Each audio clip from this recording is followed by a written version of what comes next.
Hello दोस्तों, good evening, Radhe Radhe. आप सभी का स्वागत है आपके अपने यूट्यूब चैनल प्रतिष्ठा हिंदी ज्ञानधारा में। तो बताइएगा दोस्तों, आप सभी कैसे हैं। उम्मीद करती हूँ कि आप सभी अच्छे होंगे, स्वस्थ होंगे, मस्त होंगे और मन लगाकर पढ़ाई भी कर रहे होंगे। तो दोस्तों, आप सभी को पता है इस समय हम लोग छायावाद पढ़ रहे हैं और छायावाद की हमारी जो है 2 क्लासेस हो चुकी हैं। अगर किसी ने पहले की क्लास नहीं देखी है तो आप चले जाइएगा मेरे चैनल की प्लेलिस्ट में।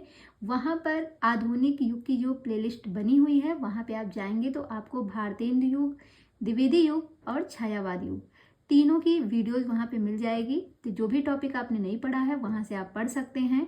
और छायावाद, जैसा कि मैंने अभी बताया, इसकी 2 क्लास आ चुकी हैं, तो पहले आप 2 क्लास देख लीजिएगा ताकि आपको आगे जो है अच्छे से समझ में भी आएगी चीज़ें। और आज हमें यहाँ से तीसरी क्लास लेनी है। और हाँ, इसके साथ मैं एक बात और कहना चाहती हूँ, हो सकता हो आज मैं 7 या 7:30 बजे के आसपास लाइव आऊँ, ठीक है। तो अभी कंफर्म नहीं है, अगर मैं लाइव आती हूँ तो आप लोग ज्वाइन कीजिएगा क्योंकि मेरी वीडियो तो पहले ही पोस्ट हो जाएगी 6 बजे ही। अगर लाइव आती हूँ तो मेरे लाइव सेशन को आप लोग ज़रूर ज्वाइन कीजिएगा, कुछ बातें करनी है, ठीक है। बाकी अगर नहीं आते हैं, कुछ काम आ जाता है तो कोई बात नहीं, बट कोशिश यही है कि आज लाइव आना है। चलिए क्लास की शुरुआत करते हैं, बाकी लाइव सेशन में बात होगी जैसा भी रहा तो। तो आज जो है हमें देखना है महादेवी वर्मा के विषय में। इसके पहले हमने जो है छायावाद के जो चतुष्टय हैं उनमें हमने 3 लोगों को देख लिया जो बृहत्त्रयी के अंतर्गत आते हैं। जैसे कि आपने देखा उनको जयशंकर प्रसाद जी, सूर्यकांत त्रिपाठी निराला और सुमित्रा नंदन पंत, इनके विषय में बात हो चुकी है। बस एक बची है महादेवी वर्मा, ये चौथे नंबर की हैं। तो महादेवी वर्मा के संदर्भ में आज हम बात करेंगे। इनका जन्म कहाँ हुआ था, कब हुआ था, पिता कौन थे, बाकी इनके बारे में जो इनकी रचनाएं वगैरह हैं वो भी देखेंगे। तो चलिए क्लास की शुरुआत करते हैं। बने रहिएगा शुरू से अंत तक ताकि हर एक पॉइंट अच्छे से समझ में आए। देखिएगा, महादेवी वर्मा के सबसे पहले हम बात करेंगे इनका जन्म। तो इनका जो जन्म है वो 1907 ईस्वी में हुआ था, महादेवी वर्मा का जन्म। अब एक चीज तो और नोट कर लीजिए, महादेवी वर्मा का तो जन्म 1907 में हुआ था, पर इनके साथ साथ और भी बहुत से लेखक हैं जिनका जन्म 1907 में हुआ था। तो कौन कौन से वो लेखक हैं, जैसे कि बात करें हरिवंश राय बच्चन, इनका भी जन्म 1907 में हुआ। जगन्नाथ प्रशांत मिलिंद, इनका भी जन्म 1907 में हुआ। केदारनाथ मिश्र प्रभात, इनका भी जन्म 1907 में हुआ। श्याम नारायण और साथ ही साथ हजारी प्रसाद द्विवेदी, ये जितने भी लेखक का भी मैंने नाम लिया है सभी का जन्म 1907 में हुआ है। तो पहले ये आप जरूर लिख लीजिए, या याद है तो अच्छी बात है। मृत्यु की बात करें तो इनका मृत्यु जो है, इनकी मृत्यु 1987 में हुई है। जन्मस्थान इनका फर्रुखाबाद है, कई बार प्रश्न बना है इनके जन्म स्थान से। मृत्यु स्थान इनका भी इलाहाबाद है। आपने देखा छायावाद के जो 4 चतुष्टय आते हैं उसमें अगर जयशंकर प्रसाद जी को आप छोड़ दीजिए तो बाकी जितने भी 3 लेखक हैं, महादेवी वर्मा, सूर्यकांत त्रिपाठी निराला जी और सुमित्रा नंदन पंत, इन तीनों लोगों का जो मृत्यु स्थान है वो इलाहाबाद है। तो आसानी से इनका मृत्यु स्थान आपको ध्यान रहेगा। पिता की बात करें तो पिता का नाम गोविंद प्रसाद, उपाधि जो है वो आधुनिक युग की मीरा है। इन्हें जो है आधुनिक युग की मीरा की उपाधि प्रदान की गई है महादेवी वर्मा को। ये इतनी बातें क्लियर हुई। आगे देखते हैं, नेक्स्ट पॉइंट है, महादेवी वर्मा को हिंदी के विशाल मंदिर की वीणा पाड़ी कहा जाता है। कहते हैं जो महादेवी वर्मा है इन्हें हिंदी के विशाल मंदिर की वीणा पाड़ी कहा जाता है। महादेवी की महत्वपूर्ण काव्य कृतियां निम्नलिखित हैं। महादेवी वर्मा की जो महत्वपूर्ण काव्य कृतियां हैं, जो रचनाएं की गई हैं, अब हम उनको देखते हैं। तो इन रचनाएं इनकी सारी की सारी इंपॉर्टेंट है, हम एक भी नहीं कह सकते कि हाँ ये नहीं इंपॉर्टेंट है, सारी जितनी भी यहाँ पे दी गई है सब इंपॉर्टेंट है। सबसे पहली रचना है निहार 1930 ईस्वी, रश्मि 1932, निर्जा 1935, सांध्य गीत 1936, यामा 1940, दीपशिखा 1942 और उसके बाद है सप्तपर्णा, ये 1960 ईस्वी की है, काफी इंपॉर्टेंट है। सप्तपर्णा कई बार पूछी गई है, 1960 ईस्वी की रचना है। अच्छा, अब हम इनकी रचनाओं को याद कैसे करेंगे, ये तो हमने बोल दिया कि हाँ ये सारी रचनाएं जो हैं महादेवी वर्मा की हैं, लेकिन अब इन्हें याद कैसे करेंगे। तो देखिए एक ट्रिक है, स्टोरी सुनिएगा, आपको रचना के साथ साथ उसका सन भी याद हो जाएगा। कहते हैं कि 35 साल, यहाँ से लेते हैं, 35 साल की कोई लड़की है जिसका नाम है नीरजा। कहते हैं 35 साल की लड़की नीरजा जो है वो बताती है कि 30 लोग जो है निहार रहे थे।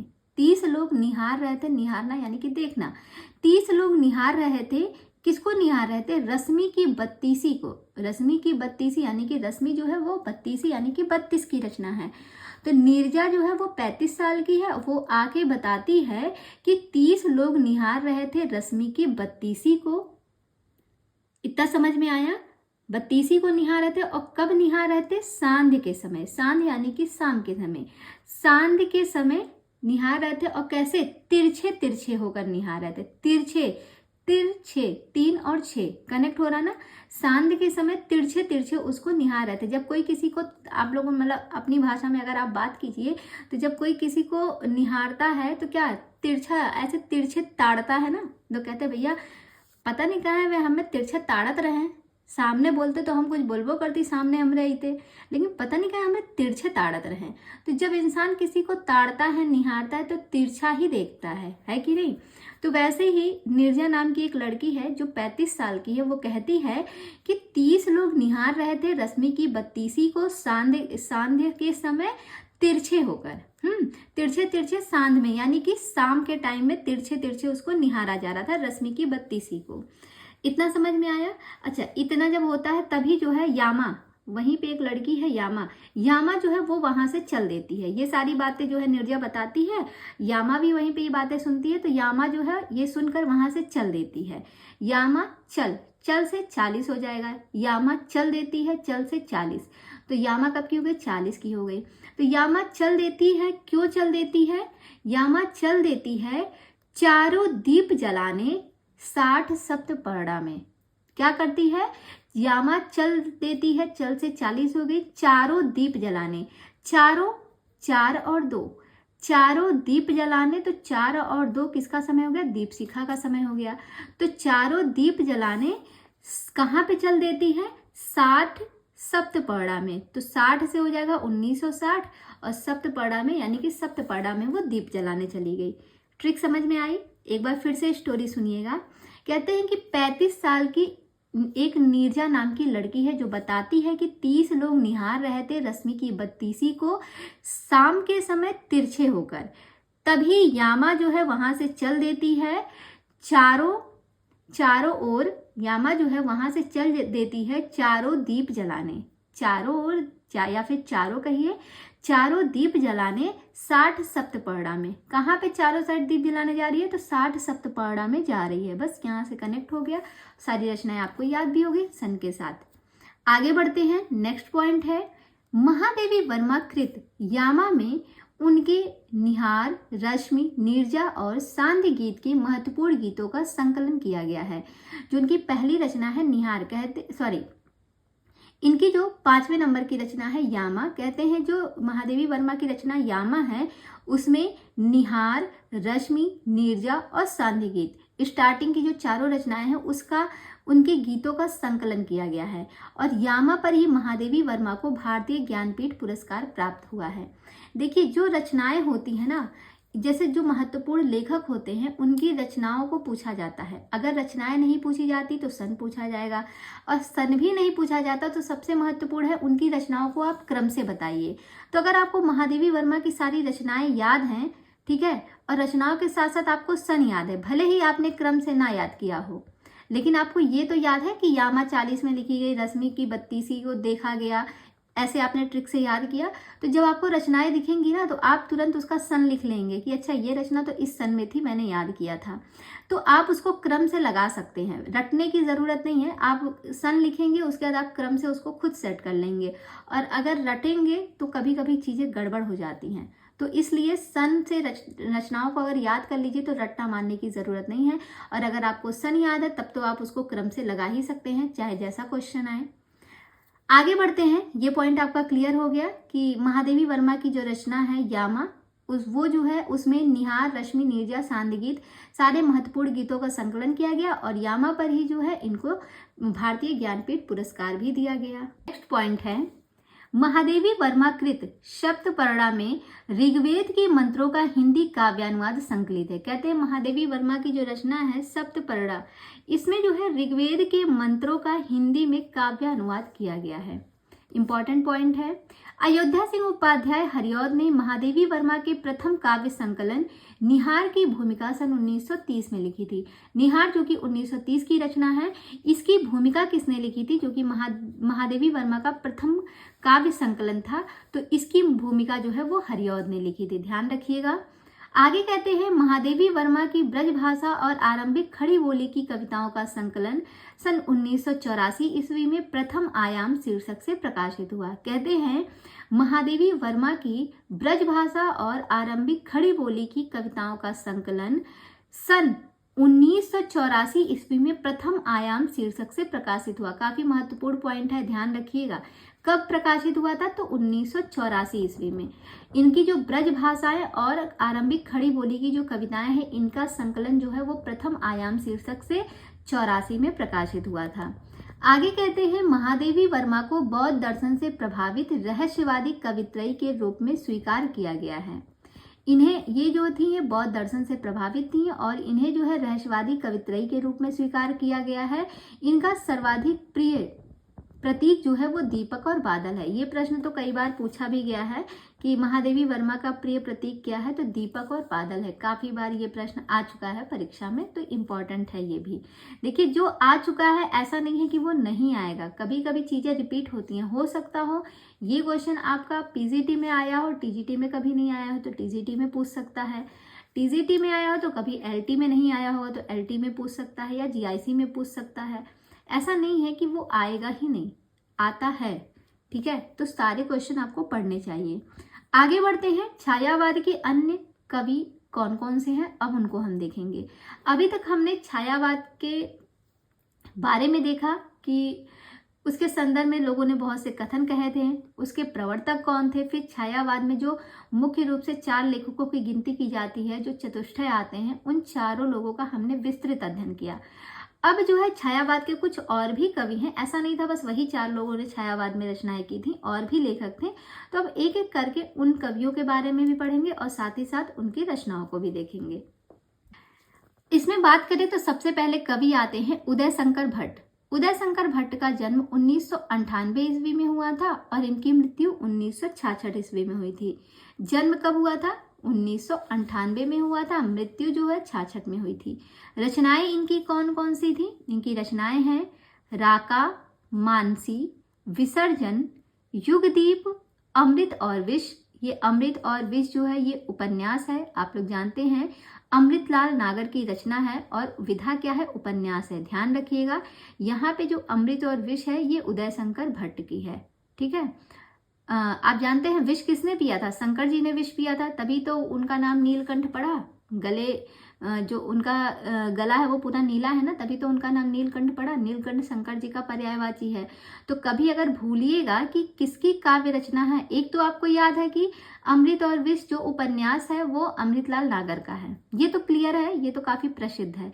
लेकिन अगर इनके अलावा पूछ लिया कि ये किसकी काव्य विधा है, अमृत और विष, ठीक है, तो आप किसको बताएंगे? तब याद रखिएगा विष किसने पिया था? शंकर जी ने पिया था। और उसी के आधार पे आप बता सकते हैं कि शंकर यानी कि उदय शंकर भट्ट जब विष पिए थे तो हर कोई भड़क गया था। हर कोई भड़क गया था कि कैसे उन्होंने पी लिया, तो भड़क से भट्ट।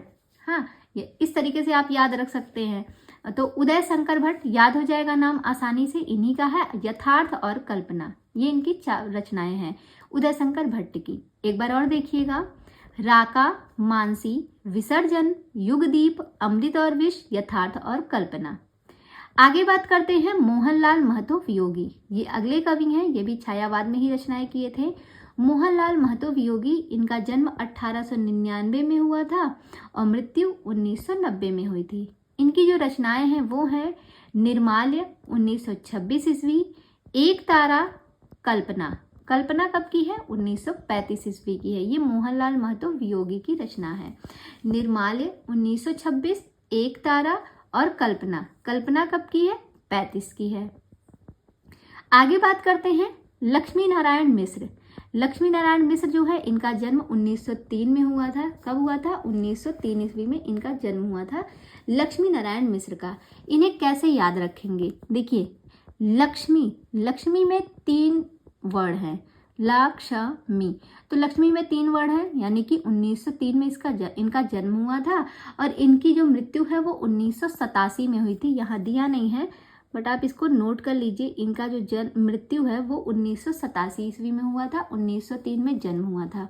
इनकी जो रचनाएं हैं वो एक ही रचना है, अंतर्जगत। छायावाद के अंतर्गत इन्होंने एक रचना लिखी थी, अंतर्जगत, तो याद रखिएगा।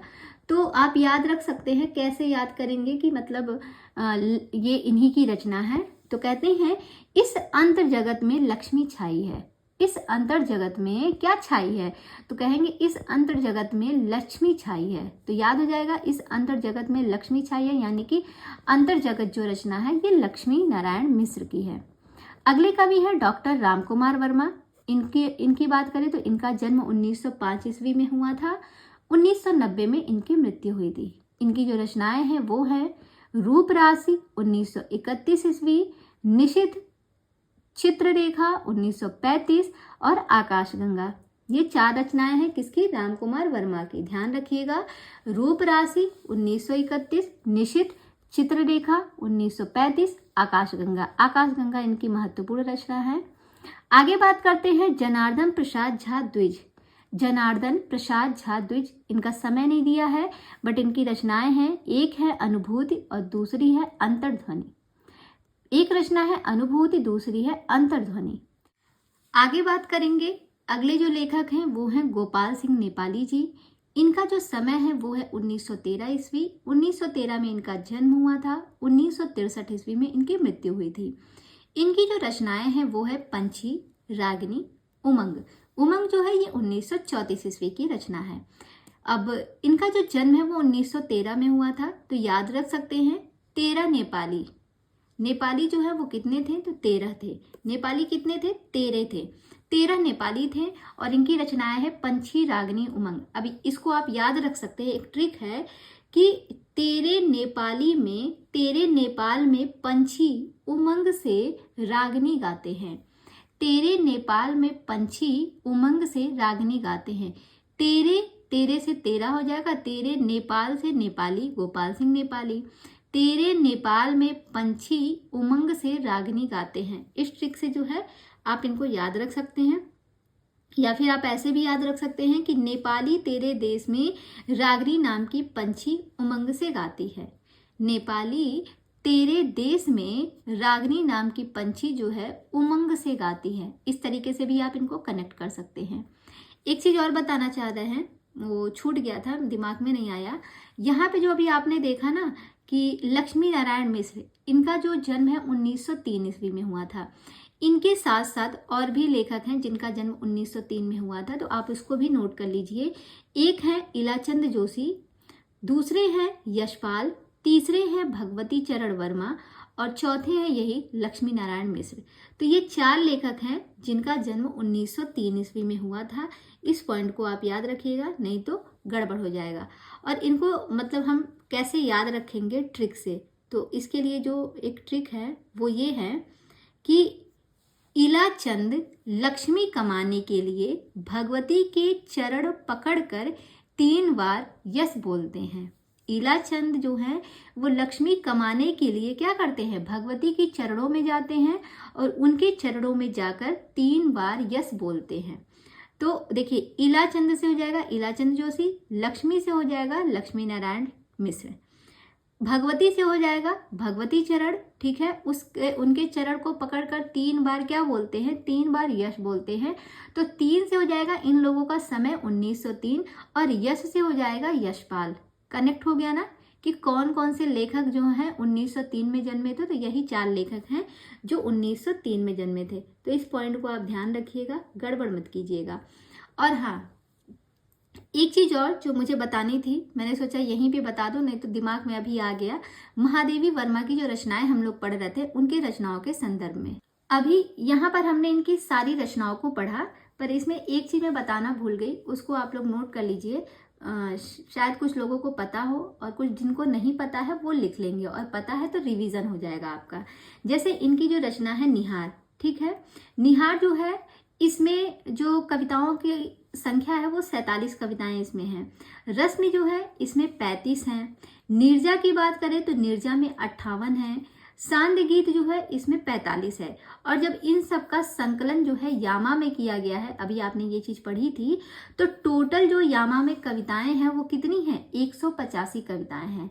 तो कभी प्रश्न बना सकता है यामा में टोटल कविताओं की संख्या कितनी है, तो टोटल 185 कविताएं उसमें हैं। और अलग अलग अगर पूछेगा तो निहार में 47 है, रश्मि में 35 हैं, नीरजा में 58 है, सांध्य गीत में कितनी है? इसमें 45 है। और महादेवी वर्मा के गीतों की संख्या अगर पूछा टोटल कि महादेवी वर्मा के कुल गीतों की संख्या कितनी है, तो इनके कुल गीतों की संख्या 236 है। कितनी है? महादेवी वर्मा के गीतों की जो टोटल संख्या है वो 236 है। और एक पॉइंट और याद रखिएगा, ये जो दीप शिखा है, दीप शिखा जो है इसमें 51 कविताएं हैं। दीप शिखा में कितनी है? 51 है। तो आपको सब पता चल गया। निहार में कितनी है? 47 है, रश्मि में 35 है, नीरजा में 58 है, सांध्य गीत में 45 हैं। और जब इन चारों को मिला लिया गया तो उन्हीं का संकलन यामा में किया गया, तो यानी कि यामा में कुल कितनी हो गई? 185 हो गई। और दीप शिखा में कितनी है? 51 है। दीप शिखा में 51 है। तो ये पॉइंट मैं भूल गई थी, मैंने सोचा अभी बता दूं, नहीं तो फिर हम आगे बढ़ जाते और फिर पता चलता कि मुझे खुद ही नहीं याद आता। तो जब याद आया तभी मैंने सोचा कि बता दूं, क्योंकि बहुत सी चीज़ें ऐसी होती हैं कि हम सोचते तो हैं कि हाँ ठीक है चलो मैं कहीं और ढूंढ लूँगा या ढूंढ लूँगी, बट वो चीज़ मिलती नहीं है। तो जो ज्ञान जहाँ से मिलता है आप वहीं पे उसको नोट भी कर लीजिए। अब आप पुस्तक पढ़ रहे हैं तो उसी पुस्तक में आप लिख लीजिए, ताकि दोबारा आपको जब पढ़ना रहे तो आपको ये चीज़ें याद रहें कि किसमें कितनी कविताएं संकलित हैं। चलिए अब हम अपने टॉपिक पे फिर से आ जाते हैं। तो हम यहाँ पे गोपाल सिंह नेपाली को देख रहे थे, इनकी रचनाएं जो हैं हमने ट्रिक से देख ली। अब इसके बाद हम बात करते हैं केदारनाथ मिश्र। जो केदारनाथ मिश्र प्रभात जी हैं, इनका पूरा नाम है केदारनाथ मिश्र प्रभात। इनका जन्म 1907 ईस्वी में हुआ था। अभी मैंने आपको बताया ही है, जब महादेवी वर्मा का जन्म हुआ था तभी इनका भी हुआ था। 1907 में जन्म हुआ, 1984 में इनकी मृत्यु हो गई। इनकी जो रचनाएं हैं वो है चिरस्पर्श और सेतुबंध। दो रचनाएं हैं, चिरस्पर्श और सेतुबंध। किसकी रचना है? केदारनाथ मिश्र की है, ध्यान रखिएगा। तो कह सकते हैं केदारनाथ में सेतुबंध के चिर स्पर्श करो। कहते हैं केदारनाथ में सेतुबंध के चिर स्पर्श करो। तो सेतुबंध कहाँ की है? केदारनाथ की में है, केदारनाथ की है। और चिर स्पर्श ये भी केदारनाथ की है। आगे हैं अगले कवि, कौन है? आरसी प्रसाद सिंह। आरसी प्रसाद सिंह की बात करें, और हाँ सेतुबंध, यहाँ पे सेतुबंध है, एक है सेतुबंध। सेतुबंध जो है ये बनारसी दास का है। किसका है? बनारसी दास की रचना है, और शायद रेखा चित्र है, कंफर्म नहीं है बट रेखा चित्र है जहां तक मुझे याद आ रहा है। तो ये भी पॉइंट ध्यान रखिएगा। अगले जो कवि है वो है आरसी प्रसाद सिंह। आरसी प्रसाद सिंह की इनका जो जन्म है वो 1911 ईस्वी में हुआ था। 11 में बहुत से जो है लेखकों का जन्म हुआ था, उनकी बातें हम अगली क्लास में करेंगे। अभी यहाँ पे हम देखते हैं आरसी प्रसाद सिंह को। तो इनका जन्म 1911 में हुआ था। इनकी जो रचनाएं हैं वो है कलापी 1938, संचयिता इनकी इंपॉर्टेंट रचना है। संचयिता कब की है? 1942। अगली रचना है जीवन और यौवन 1944, नई दिशा 1944, पांच जन्य 1945, प्रेम गीत 1954। ये सारी रचनाएं किसकी हैं? तो आरसी प्रसाद सिंह के द्वारा लिखी गई हैं। एक बार फिर से देखते हैं। कलापी 1938, संचयिता काफी इंपॉर्टेंट है, 1942 की है। जीवन और यौवन 1944, नई दिशा 1944, पांच जन्य 1945 और प्रेम गीत 1954 ईस्वी की है। तो ये हो गई छायावाद के अन्य कवियों की बातें। अब हम देखेंगे राष्ट्रीय सांस्कृतिक धारा के कवि काल क्रमानुसार कौन कौन से हैं। तो एक एक करके सारे कवियों को हम यहाँ पे देखेंगे। तो सबसे पहले जो राष्ट्रीय सांस्कृतिक धारा के कवि आते हैं वो हैं माखनलाल चतुर्वेदी जी। माखनलाल चतुर्वेदी, इनका जन्म 1889 ईस्वी में हुआ था, इनकी मृत्यु 1968 ईस्वी में हुई थी।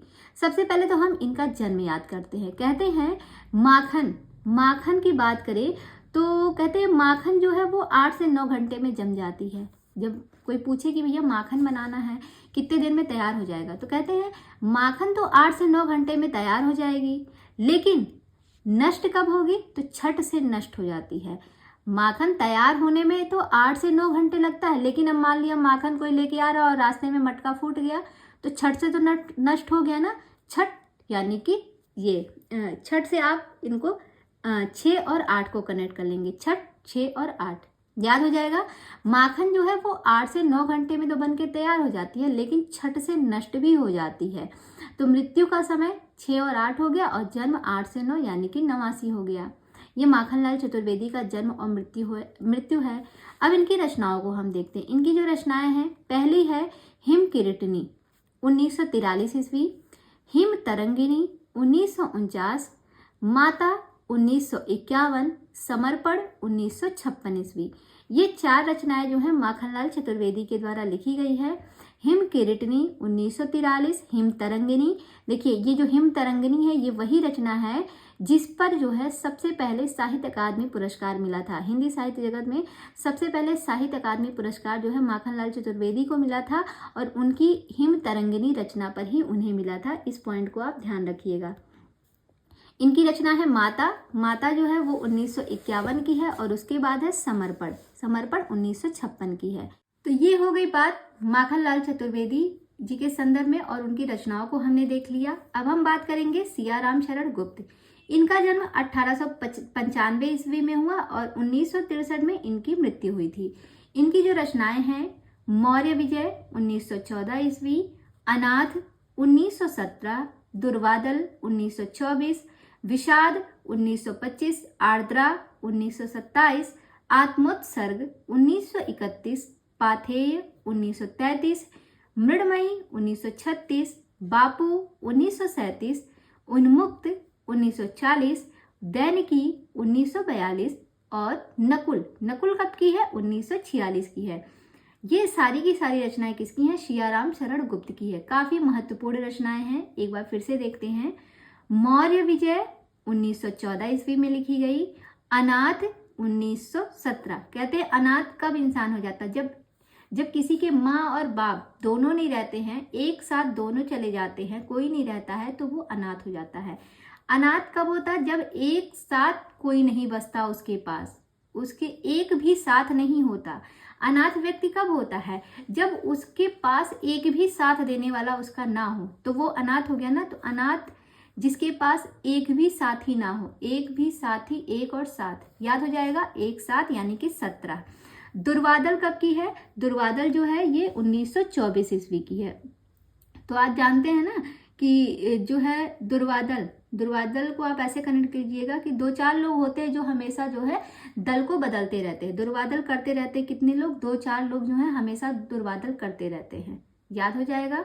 फिर है विषाद। विषाद का जो समय है वो 24 है। विषाद का समय क्या है, विषाद का जो समय है वो 25 है, 1925। आर्द्रा ये 1927 की है, याद रखिएगा। आर्द्रा जो है ये मोहन राकेश की कहानी भी है, मोहन राकेश की कहानी है, बट यहाँ पे हम काव्य विधा पढ़ रहे हैं जो कि सियाराम शरण गुप्त की है, 1927 की। फिर है आत्मोत्सर्ग 1931 ईस्वी की है, पाथेय 1933 की है, मृणमयी 1936 की है, बापू 1937 की है। ये काफी महत्वपूर्ण है, बापू को याद रखिएगा।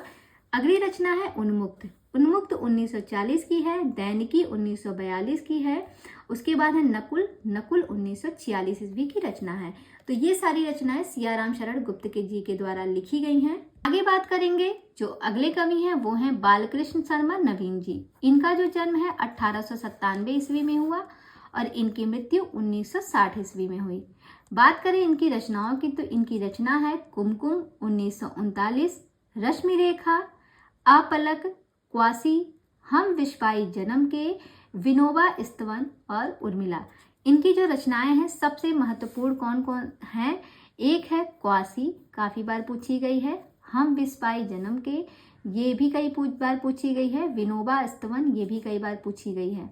तो याद रखिएगा बालकृष्ण शर्मा नवीन, इनका जन्म 1897 में हुआ था, 1960 ईस्वी में जो है इनकी मृत्यु हो गई थी। कैसे याद रखेंगे? कहते हैं जब हम बाल्यावस्था में रहते हैं तो बाल्यावस्था में क्या होता है, हमें जो है नए लोगों का साथ मिलता है, नए लोग हमारे साथ साथ रहते हैं। जैसे आप छोटे हैं तो जब आप छोटे तो अभी आपके दोस्त नहीं हैं, आप स्कूल में जाएंगे तो नए नए आपके दोस्त बनते हैं, फिर आप कॉलेज में गए तो फिर नए दोस्त आपके बनते हैं। तो हमेशा जो है ये चीज़ें होती रहती है, कुछ नए नए लोग जिंदगी में आते रहते हैं। कब?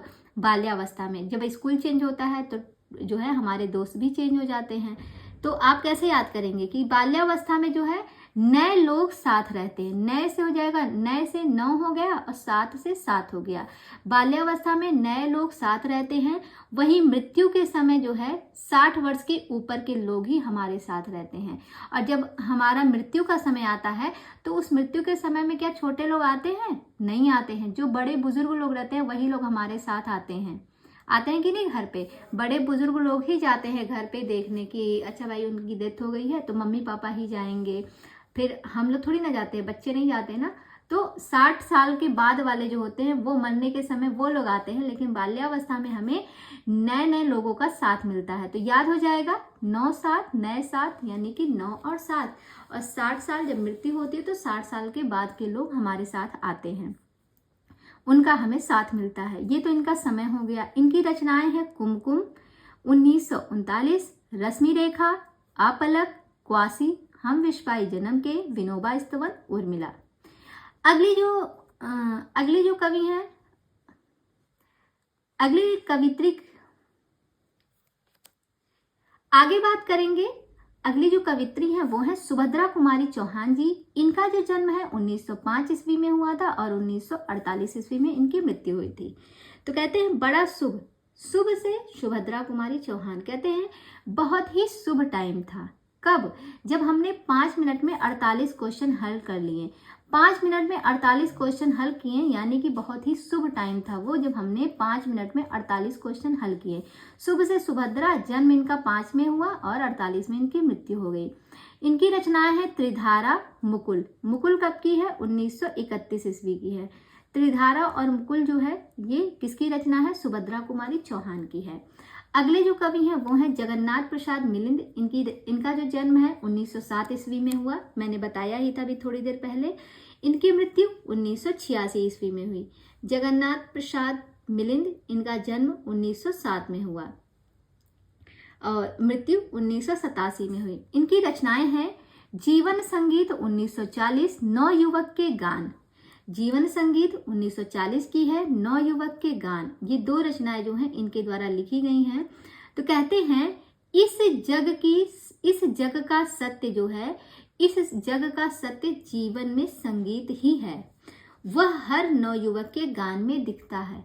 ट्रिक है कि इस जग का सत्य, इस जग से हो जाएगा जगन्नाथ, इस जग का सत्य से हो जाएगा साथ। इस जग का सत्य जो है वो क्या है? वो जीवन का संगीत ही है। इस जग में जो हम रह रहे हैं, इस जग का जो सबसे बड़ा सत्य है वो हमारे जीवन का संगीत ही है, जो हर नवयुवक के गान में दिखता है, जो हर नवयुवक के गान में दिखता है। इस ट्रिक से आप इनकी रचनाओं को कनेक्ट कर सकते हैं। अगले जो कवि हैं वो है महेश चंद्र प्रसाद। इनकी जो रचनाएं हैं वो है कांग्रेस शतक। एक ही रचना है कांग्रेस शतक, महेश चंद्र प्रसाद की रचना है। तो यहाँ पर हमने राष्ट्रीय सांस्कृतिक धारा के कवि और उनके समय को देखा। और एक चीज और है, यहाँ से आपका प्रश्न बनता है कि निम्न में से कौन से कवि राष्ट्रीय सांस्कृतिक धारा के अंतर्गत नहीं आते हैं।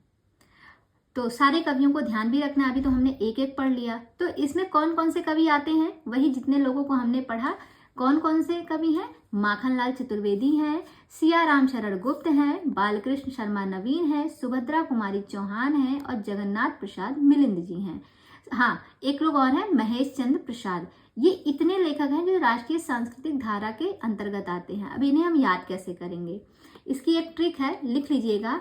माखन सियाराम ने लाया, माखन सियाराम ने लाया और उसे नवीन व सुभद्रा के जग में भर दिया। समझ में आया? सिंपल सी लाइन है, माखन सियाराम ने लाया और उसे नवीन व सुभद्रा के जग में भर दिया। ये लाइन क्लियर हो गई। अब इसको कनेक्ट करते हैं। माखन से हो जाएगा माखनलाल चतुर्वेदी, माखन सियाराम ने लाया, सियाराम से सियाराम शरण गुप्त, सियाराम ने लाया और उसे नवीन व सुभद्रा, तो नवीन से हो जाएगा बालकृष्ण शर्मा नवीन, सुभद्रा से हो जाएगा सुभद्रा कुमारी चौहान, और उसे नवीन व सुभद्रा के जग में, जग से क्या हो जाएगा, जग से हो जाएगा आपका जगन्नाथ प्रसाद मिलिंद, जग में भर दिया, में से हो जाएगा महेश चंद्र प्रसाद। में को बस याद रखिएगा कि में से भी एक लेखक का नाम कनेक्ट है, महेश चंद्र प्रसाद। ये इस ट्रिक से आप सारे लेखकों को आसानी से याद भी रख सकते हैं, बस एक में शब्द से याद रखिएगा। में से हमने किसको कनेक्ट किया है, महेश चंद्र प्रसाद को कनेक्ट किया है। आगे देखते हैं, नेक्स्ट पॉइंट है, माखनलाल चतुर्वेदी को एक भारतीय आत्मा के नाम से भी जाना जाता है। माखनलाल चतुर्वेदी को एक भारतीय आत्मा के नाम से हम जानते हैं। माखनलाल चतुर्वेदी की प्रसिद्ध कविता कैदी और कोकिला, पुष्प की अभिलाषा आदि है। इनकी जो प्रसिद्ध कविताएं हैं वो हैं कैदी और कोकिला, पुष्प की अभिलाषा, ये दोनों इनकी काफी प्रसिद्ध कविताएं हैं। अगला पॉइंट है, सियाराम शरण गुप्त राष्ट्रकवि मैथिली शरण गुप्त के अनुज थे। जो सियाराम शरण गुप्त हैं, अभी जिनके बारे में हमने पढ़ा, जिनका जन्म 1895 ईस्वी में हुआ और 1963 ईस्वी में इनकी मृत्यु हुई, तो कहते हैं वही सियाराम शरण गुप्त जो है वो मैथिली शरण गुप्त के क्या हैं, अनुज हैं। आगे देखते हैं, अगला पॉइंट है, सियाराम शरण गुप्त की प्रथम कविता इंदु में सन 1910 ईस्वी में प्रकाशित हुई थी। कहते हैं जो सियाराम शरण गुप्त हैं, इनकी जो प्रथम कविता है वो है इंदु, कहते हैं कि सियाराम शरण गुप्त की प्रथम कविता इंदु में सन 1910 ईस्वी में प्रकाशित हुई थी। सियाराम शरण गुप्त की जो पहली कविता है वो सबसे पहले इंदु में प्रकाशित हुई थी 1910 ईस्वी में, ये पॉइंट आप याद रखिएगा। आगे कहते हैं, बालकृष्ण शर्मा नवीन उपनाम से कविता लिखते थे। बालकृष्ण शर्मा जो है ये इनका मूल नाम है, इनका उपनाम है नवीन, तो ये नवीन उपनाम से कविता लिखते थे। इनका प्रथम काव्य संग्रह कुमकुम है, वही कुमकुम जो 1939 ईस्वी की रचना है। देखिए कुमकुम को कैसे याद रखेंगे कि ये 39 की है। देखिए आपने देखा होगा जब महिलाएं कुमकुम लगाती हैं तो ज़्यादातर वो ट्रायंगल बनाती हैं, इस तरीके से आपने देखा होगा।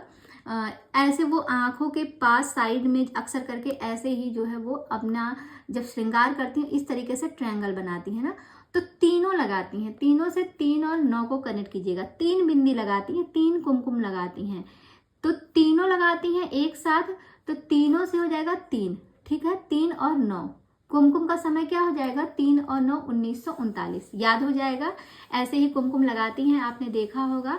अभी दशहरा का समय आ रहा है, तब भी आप देख सकते हैं कि जब महिलाएं जो है किसी कंपटीशन वगैरह में जब रेडी होती हैं, कोई नृत्य वगैरह की प्रतियोगिता रहती है, तो उसमें ऐसे ही थोड़ा सा सज धज के लोग श्रृंगार करते हैं और कुमकुम जो लगाते हैं तो इसी डिज़ाइन में लगाई जाती है, वहां से आप इनको याद रख सकते हैं।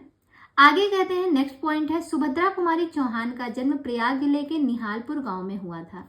कहाँ पे हुआ था इनका जन्म, प्रयाग जिले के निहालपुर गांव में हुआ था। सुभद्रा यानी कि ये इनका जन्म इतने शुभ समय में हुआ था, सुभद्रा शुभ से सुभद्रा याद हो जाएगा। सुभद्रा जी का जन्म इतने शुभ समय में हुआ था कि सभी लोग इनके जन्म को, मतलब जब ये पैदा हुई तो सभी लोग निहाल हो गए, देखकर निहाल हो गए इनके सुभद्रा के जन्म को देखकर। जब इनका जन्म प्रयाग जिले में हुआ था तो सभी लोग निहाल हो गए थे देखकर कि इतने मतलब शुभ टाइम में इनका जन्म हुआ। शुभ से सुभद्रा और निहाल से निहालपुर गांव आसानी से कनेक्ट हो गया।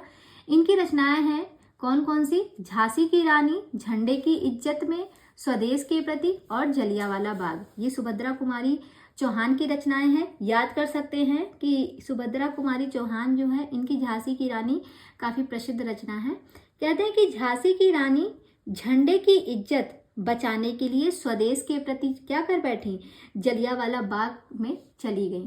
कहते हैं कि झांसी की रानी कहते हैं कि झांसी की रानी झंडे की इज्जत बचाने के लिए स्वदेश के प्रति जलियांवाला बाग में भी चली गई। याद हो जाएगा, इस ट्रिक से आप इनको कनेक्ट कर लेंगे। सुभद्रा कुमारी चौहान की ये प्रसिद्ध कविताएं हैं।